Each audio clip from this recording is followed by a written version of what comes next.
And now, your daily dose of debate, breaking news, and uncensored views. This is the Michael Medved Show. And another great day in this greatest nation on God's green earth, where people around the world really have a stake in the success of this great nation, in the success of this nation in conducting what has now been a 2 weeks war. 2 weeks into a war, ideally, you don't want to see headlines like this that say, already won or got to finish the job, : White House confusion. That confusion should only be made worse by more partisanship. There is an extremely persuasive column in the Wall Street Journal by David Bowles, who points out that partisanship on Iran is dangerous. Why is it so profoundly dangerous? We will get to that on the Michael Medved Show. Meanwhile, the danger of war has resulted in a terrible accident. As reported by CNN, all crew members who were aboard the refueling aircraft that went down in Iraq yesterday have been confirmed dead. That was announced by the U.S. Central Command today. All 6 crew members aboard that KC-135 refueling aircraft went down not in Iran, but in western Iraq, which basically is friendly territory to the United States right now. And in Iraq, they were confirmed deceased. CENTCOM posted the information on X. The military previously announced the deaths of 4 of the crew members aboard the aircraft. CENTCOM shared in an earlier post that the incident is under investigation, but it determined that the crash was not due to hostile fire or friendly fire. The Islamic Resistance of Iraq, an umbrella group of factions loyal to Iran, has claimed responsibility for downing the aircraft, but that has been discounted by American authorities. The group did not provide evidence for its claims. Another aircraft was also involved in the incident, but it landed safely in Israel. The country's ambassador to the U.S., Yechiel Leiter, said in a post on X, the military is withholding the names of the deceased service members until 24 hours after next of kin are notified. Terrible news. However, there is also a problem with a too much winning syndrome. We will be talking about that with retired Lieutenant Colonel Ralph Peters, getting his take on Iran and how this war comes to a successful end, which it is crucial for the interest of the United States and the world that happens. If Iran is perceived as surviving all of this, all of the bombing attacks and all the destruction of their navy and the assaults now on the Revolutionary Guard Corps, with all of that, if Iran emerges with plausible claims that, well, we still won the war and we're still going to develop our nuclear program, this would be a disaster of almost unimaginable proportions. Who was the winner in the war so far? There are some arguments that say it's Vladimir Putin, because President Trump talks about making money because the price of oil is going up. Now, that may be good news for some of the oil companies, but it's not good news for America. It is good news for Russia, where Putin is making money selling his oil with less interference than before, because now it is needed and people are ready to purchase it at a higher price. On Wednesday, the Grand Maritime Admiral Donald J. Trump urged ship captains to quote, these ships should go through the Strait of Hormuz and show some guts. There's nothing to be afraid of. They're burning ships. There are mines that are placed everywhere. What do you mean there's nothing to be afraid of? They have no navy, President Trump pointed out. We sunk all their ships. We've sunk a lot of their ships, but they don't need anything more than small boats and mines, naval mines, in order to threaten to blow up some of the oil transport that is crucial to the U.S. economy and to the economy of the world. Newsweek notes that at least 17 ships have been hit or attacked in the Strait of Hormuz, with reports highlighting at least 3 distinct vessel attacks on March 11th, 2026 alone, 2 days ago. This is all extraordinary and worrisome. The Wall Street Journal reports that Iran's control of Hormuz means it's exporting more oil today than it did before the war. Tehran is letting ships carrying its crude go through the strait while it scares off others. The Washington Post is reporting that the Trump administration allows for Russian oil sales as energy prices soar. The move is likely to be a boon to Russia as the United States tries to stem the economic fallout from its war on Iran.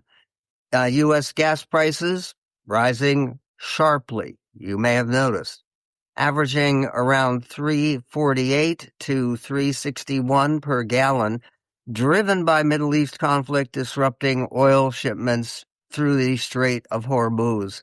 The conflict has pushed oil prices over $100 per barrel, leading to a 23% surge in gas costs in just a matter of days. Meanwhile, there is a stalemate in the U.S. Senate on Capitol Hill. It is profound.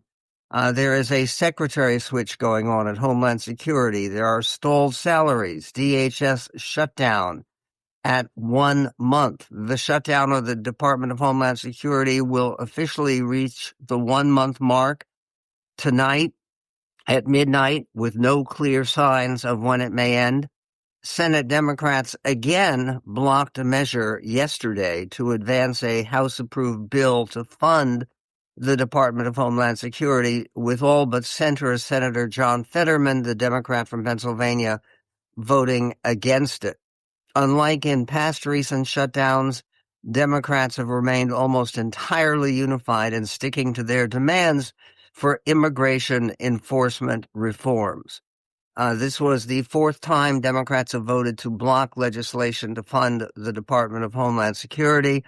They sought to turn the tables on Republicans on Wednesday, pushing to fund all DHS agencies unrelated to immigration enforcement. But Republicans blocked that effort. That leaves the Senate at a standstill, with neither side willing to budge. Republicans have sought to add pressure on Democrats to fund DHS following the launch of U.S.-Israeli attacks on Iran 2 weeks ago, but that hasn't seemed to make any difference in the party's stance. Another key development taking place today, as Transportation Security Administration workers are set to miss their first full paychecks. Yeah, those people at the airport who you depend on, with lines now extending sometimes for 5 hours. This comes as airports are facing extended wait times and flight delays that will only worsen as the shutdown goes on. So what do we do?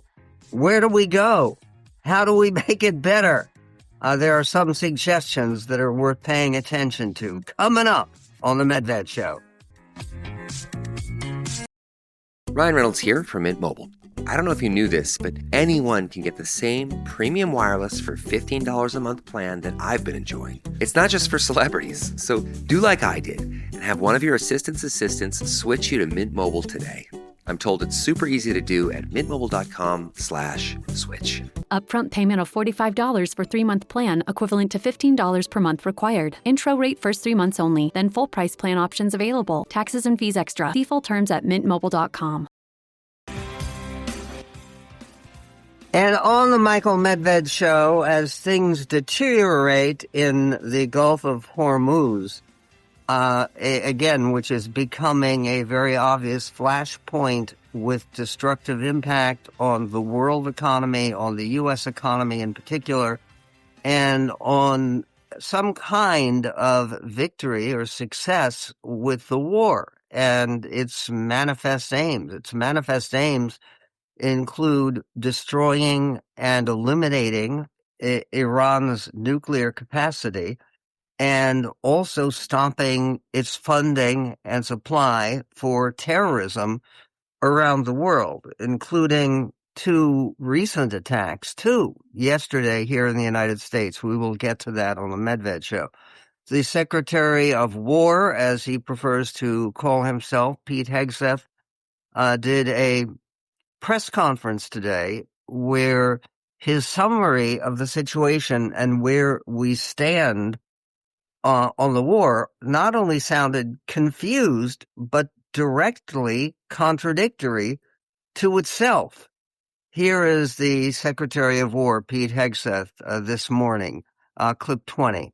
I'll take it and chime in, Mr. Chairman, if you'd like it all. I want to emphasize what the chairman said about that. The only thing prohibiting transit in the Straits right now is Iran shooting at shipping. It is open for transit should Iran not do that. It is open for transit if Iran isn't shooting. In other words, if they surrender or they give up their goals in the war, then everything will be fine. That seems to be confused and muddled at the very best. A question came to Secretary Hegseth from a reporter who said, pointed out that Hegseth has said repeatedly that the U.S. military has aerial and naval superiority over Iran, yet we're not providing protection and escort from troops through the Strait of Hormuz. Here's the question, clip 17, and the answer. You have said that the U.S. military has essentially aerial superiority, naval superiority over Iran, yet we're not escorting ships to the Strait of Hormuz. Why? How did you not plan for this? We planned for it. We recognize it. Because ultimately we want to do it sequentially in a way that makes the most sense for what we want to achieve and ensure that we're sending the right signals to the world when we do so. So when Chris Wright speaks or we speak, it's based on a full assessment of what we're up against, what we want to say to the world, how that we want them to see and understand the conflict. It's like this whole idea of the war widening. That's what the press wants to make it look like it's widening and chaos is ensuing. No, we're actually closing in on grabbing hold of and controlling what objectives we want to achieve and how we want to achieve them. It's called shaping operations and setting the conditions. Meanwhile, Christopher Wright, who is the Secretary of Energy and has some responsibility and involvement in this question of the rapidly escalating price of gas at the pump and elsewhere, Secretary Wright said it might mean another 20 days until the Strait of Hormuz is open. And that's 3 weeks. That's a long time. That means that the war would continue for longer than it's been a factor already. We have 2 weeks completed, and then we're going to have another 3 weeks that it's going to take us to open the Straits of Hormuz. Secretary Hegseth, talking to the press, knows who to blame for all of this. Who to blame, he says, well, not Joe Biden this time. It's the fake news. In other words, if there is bad news from the front of battle, and it certainly is bad news that there are burning ships and destroyed ships that are blocking the Strait of Hormuz, it's the preference of the Secretary of War to blame all of that and the people who are trying to transmit the news honestly. This is clip 19. Yet some in this crew, in the press, just can't stop. Allow me to make a few suggestions. People look up at the TV and they see banners, they see headlines. I used to be in that business, and I know that everything is written intentionally. For example, a banner or a headline, Mideast war intensifies, splashing on the screen the last couple of days, alongside visuals of civilian or energy targets that Iran has hit, because that's what they do. What should the banner read instead? How about Iran increasingly desperate? Because they are. They know it, and so do you, if it can be admitted. Or more fake news from CNN. Reports that the Trump administration underestimated the Iran war's impact on the Strait of Hormuz. Patently ridiculous, of course. For decades, Iran has threatened shipping in the Strait of Hormuz. This is always what they do, hold the strait hostage. CNN doesn't think we thought of that. It's a fundamentally unserious report. The sooner David Ellison takes over that network, the better. Another example of a fake headline that I saw yesterday, war widening. Here's a real headline for you for an actual patriotic press. How about Iran shrinking, going underground? Okay, the idea is he is attacking the press for not being cheerleaders for one side or the other. But the notion, as somebody who consumes a great deal of press, the notion that they are somehow trying to back the Iranian side of this war is ridiculous. Hours ago, Reuters reported that Iran is allowing 2 gas tankers to sail to India through Hormuz. So Iran has some control over it. Their ships move oil, meanwhile, while they blow up nearly 20 other ships. And is it somehow traitorous and unacceptable for that to be reported honestly? What is dangerous and unjustifiable is partisanship, political partisanship in reporting on the ongoing war. We'll be getting to that later. We'll also be speaking to Ralph Peters about the winning compulsion. We'll be right back on the Medved Show.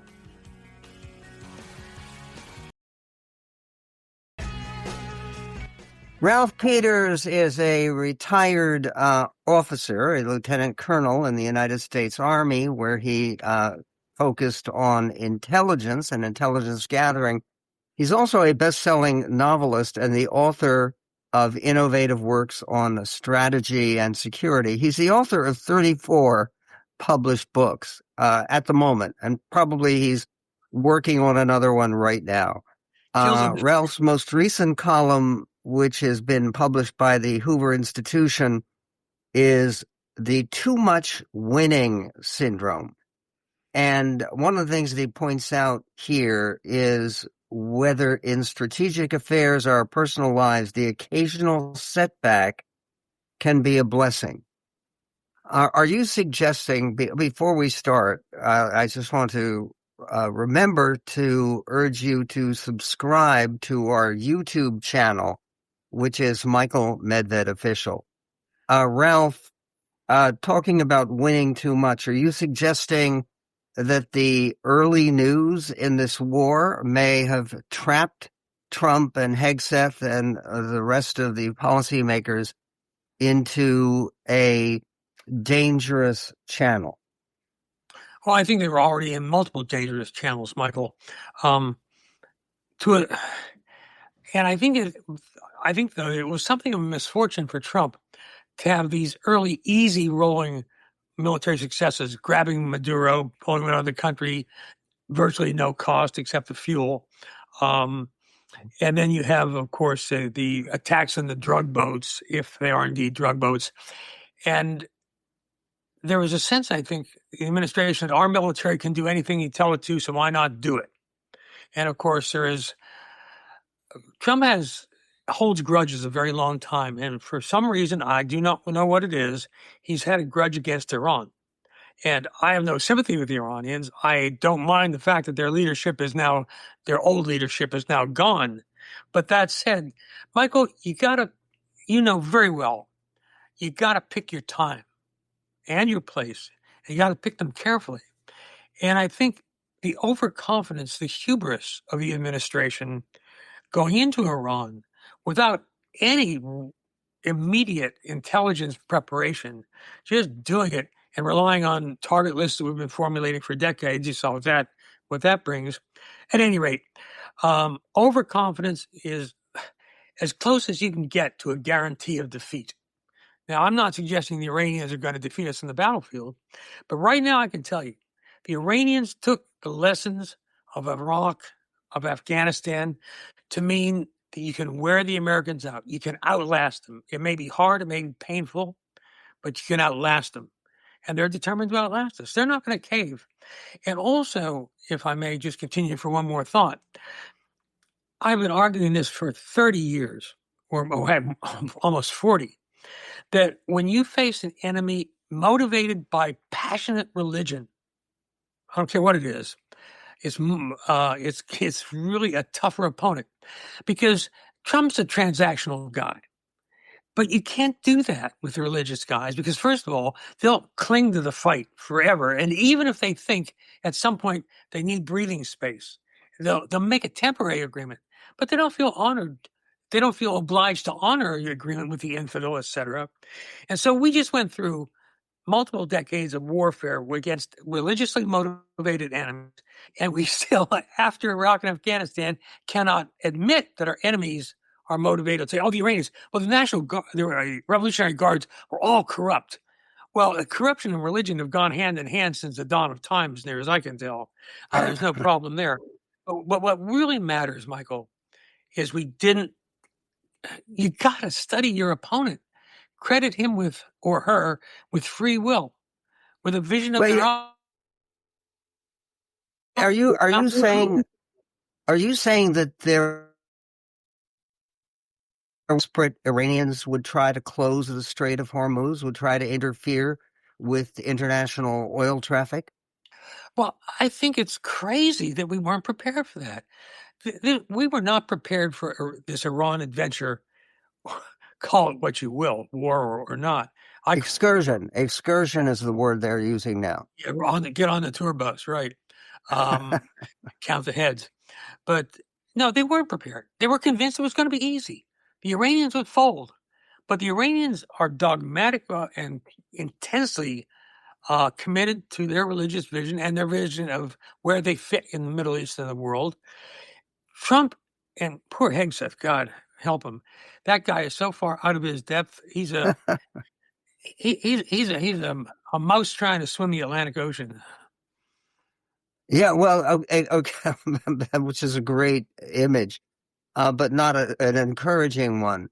If you were called by President Trump or by Secretary of War Pete Hegseth, and they said, Ralph Peters, you're a very experienced intelligence officer. You know the Middle East, you know Iran, you know the whole world. What do we do next to set this right, to open the Straits of Hormuz? Is there a military answer or a diplomatic answer, economic answer? What do we do? There is no answer. There's no good answer. Diplomacy isn't going to work. The military, if you're willing to make the commitment for years and years and ends with hundreds of thousands of U.S. troops, well, then we can open the Straits of Hormuz and keep them open, except for the occasional random sneak attack. But in the real world, we launched into this without preparation, without forethought, on a whim, making a global conflagration, economic at least, if not yet military, as we have done in short order.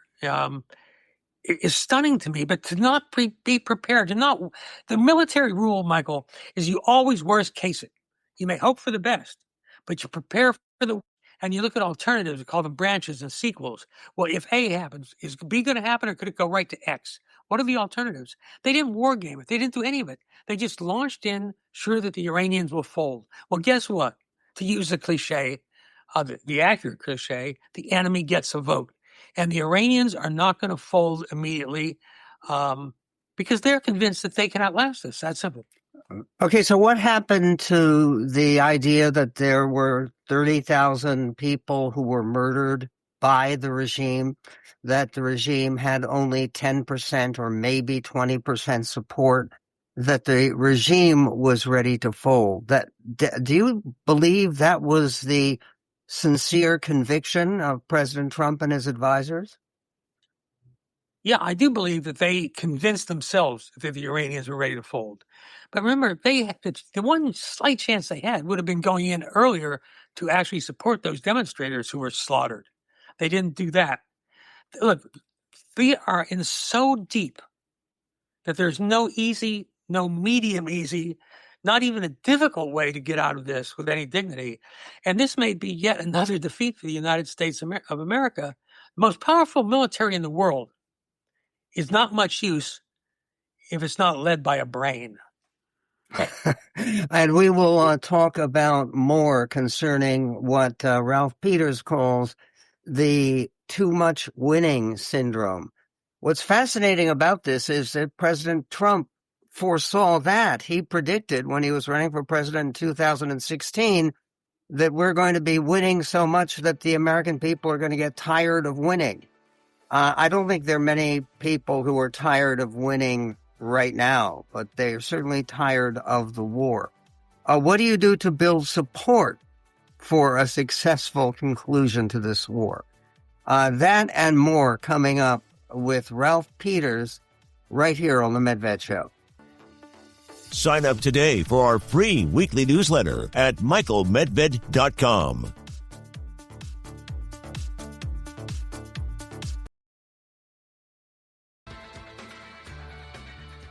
And on the Michael Medved Show, a pleasure and an honor to welcome back to the show Ralph Peters, prolific author and retired U.S. Army officer who has served all over the world and has written about the dangers of Iran to our country. And you actually have been writing about that for 40 years, haven't you, Ralph?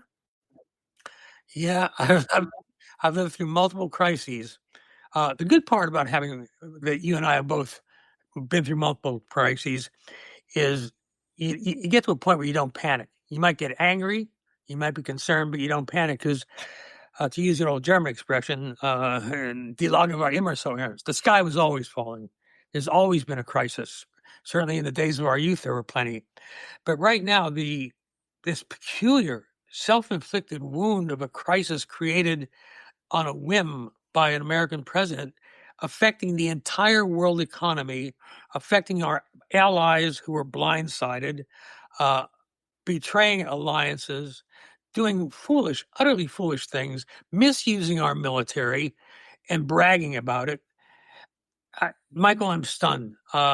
So is there anything that this administration could do now to try to rebuild public support for this war? Because according to the polling, 2/3 of Americans at least disapprove of the war and the way it's being conducted. Yeah. And let me be very clear, Michael. I have no sympathy with the Iranian regime.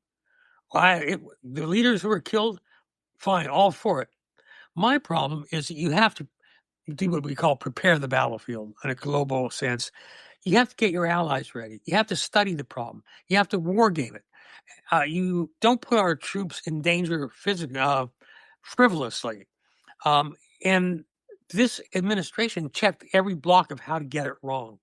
They don't know the enemy they're fighting. They had targets, but at the end of the day, it doesn't matter how much hardware you've got. What matters is, do you understand your enemy and his strengths and vulnerabilities? The Iranians have a better understanding of Donald Trump than he has of the Iranians. And that's an enormous advantage for the Iranians. No matter how many Iranians we kill, no matter how many drones we destroy and missiles we shoot down, if they have a better grip on our weaknesses than we have on theirs, they can certainly outlast us. I mean, how many Americans want to hear that we're going to go back to the Middle Eastern state for another 10 or 20 years? Iran is a powerful, big country. Despite its minority problems, it's more unified than Iraq. This is a tar baby you don't want any part of. And if nothing else, at least the administration should have finished the business at hand. You don't start one war while you're dealing with multiple conflicts around the world. I mean, man, this is going to be the textbook example for future historians of how to do something absolutely wrong and utterly stupid. Okay, when you talk about that, dare I ask you, what do you say about the recent conversation from the president and from the Secretary of War about Cuba and about a new effort to push out the Cuban regime that's been around even longer than the Iranians? Is that a likely means of turning attention away from the disappointing outcome in Iran? I'm starting to wonder if maybe Jeffrey Epstein has a hidden ranch in Cuba.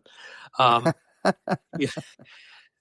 Cuba would have been a much wiser target long term, not for violent overthrow. We could have dealt with that over the next 3 years. We could have helped the Cuban people. We could have at least made sure they were fed and had some medicine.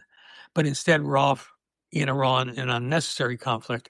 And the idea that Iran was 2 weeks away from a usable nuclear weapon, well, I've been hearing that for almost a half century now. And the argument doesn't work. The Iranians weren't even close. So I don't know, Michael. It's so hard to see my country perverted like this, to put the military at risk for something that's just immeasurably stupid. I go back to the word stupid. How often do you use that word in foreign policy matters? You don't, but this is stupid. Okay, so given the fact that here we are right now with the price of oil skyrocketing, with potentially devastating impacts on the world economy, how do we bring this to any kind of acceptable, let alone successful conclusion? Michael, I have no answer. I've usually got an opinion, at least, of everything. But there is no good way to get out of this. This briar patch is full of poison thorns. And God knows, I wish we could snap our fingers in or just get in a time machine and go back 2 weeks and not do it. But, and to be fair, we don't know what the future holds. There might be a coup in Iran that we didn't expect. There may be divisions, but you can't count on getting lucky on a black swan event for the Iranians. You've got to play in the real world. And the real world means you study your enemy, you set realistic goals. In fact, I have another piece coming out for Hoover. It might even be out today. That says when you're dealing with strategy, with a strategic problem that potentially involves sending the military to do X, Y, or Z, there's a very simple test for whether it's viable or not. 3 questions. If you can't answer these 3 questions in single sentences that the average American voter can understand, don't do it. Question 1 is, what precisely do we mean to achieve? Not generalities. What exactly do we want this mission to achieve? The second, can it be done? Could a realistic expert in the field agree that this is doable? 3, if it is doable, is doing it likely to be worth the cost? And those are 3 profound questions. And again, I know where you're going in terms of the answer. What about the impact of this war on Vladimir Putin? You have written prolifically about Putin. You understand him. You know him. Is he have a chance of being the overwhelming winner of this confrontation? At the extreme possibility, you might even might be seeing Putin playing the role Trump likes to cast himself in as the peacemaker. Because, well, the first thing is Iran was a vital ally for Russia. So the first news for Vladimir Putin was bad. But now, how quickly things change. 2 weeks later, Trump has just rescinded the ban on oil exports from Russia. And right now, Putin was hurting. He's hurting. His economy's hurting at last, really hurting. And suddenly we're selling, okay, the Russians can sell their oil for now. Man, what, Dumb and Dumber, to pick your analogy. And again, let me say something else, though, to be fair and show that, I'll take reality as I find it. Pete Hegseth is wildly out of his depth. But he was right about one thing, in general terms, that the military had become very politically correct. Not to the extreme he claimed, but nonetheless, there were aspects of it that needed a little bit of cleanup. But there's a big difference between holding the line against excessive political correctness and invading a major country without a plan.